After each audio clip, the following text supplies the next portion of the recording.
Melissa Joudah, seorang bayi asal Gaza berusia 16 bulan harus kehilangan lebih dari 60 keluarganya dalam sekejap mata setelah serangan Israel yang dilancarkan ke Gaza. Hal tersebut disampaikan oleh bibinya Yasmin Joudah yang menceritakan bagaimana Israel membombardir rumahnya hingga membuat mereka kehilangan segalanya.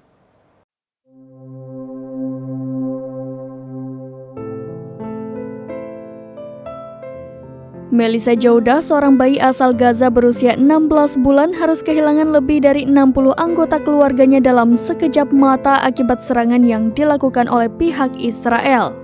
Bibinya Yasmin Joudah menceritakan bagaimana bombardir Israel terhadap rumahnya yang membuat ia kehilangan segalanya.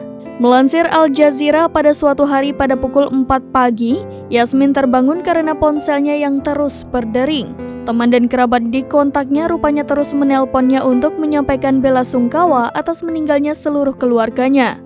Ia pun langsung berlari menuju rumah orang tuanya yang ternyata sudah rata dengan tanah. Keluarga Joudah sedang tertidur ketika sebuah rudal Israel menargetkan rumah 4 lantai mereka dan mengubur puluhan anggota keluarganya di bawah reruntuhan. Yasmin melihat sekeliling ketika mayat demi mayat ditarik keluar dari bawah reruntuhan. Kemudian Melissa yang berusia 16 bulan, putri saudara perempuannya yang ceria dan baru saja belajar berjalan ditarik keluar. Melissa pun hanya terdiam. Semua orang mengira bahwa ia sudah meninggal, akan tetapi beruntungnya ia selamat. Namun naas, pecahan peluru akibat serangan udara Israel telah bersarang di sumsum tulang belakang Melissa, melumpuhkannya dari dada hingga ke bawah. Dari keluarga dekatnya, Yasmin menghitung total anggota keluarga Joudah yang menjadi korban sebanyak 68 orang.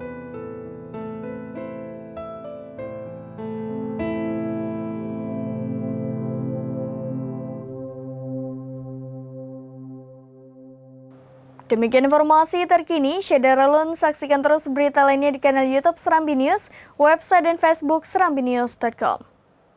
Download Tribun X sekarang, menghadirkan lokal menjadi Indonesia.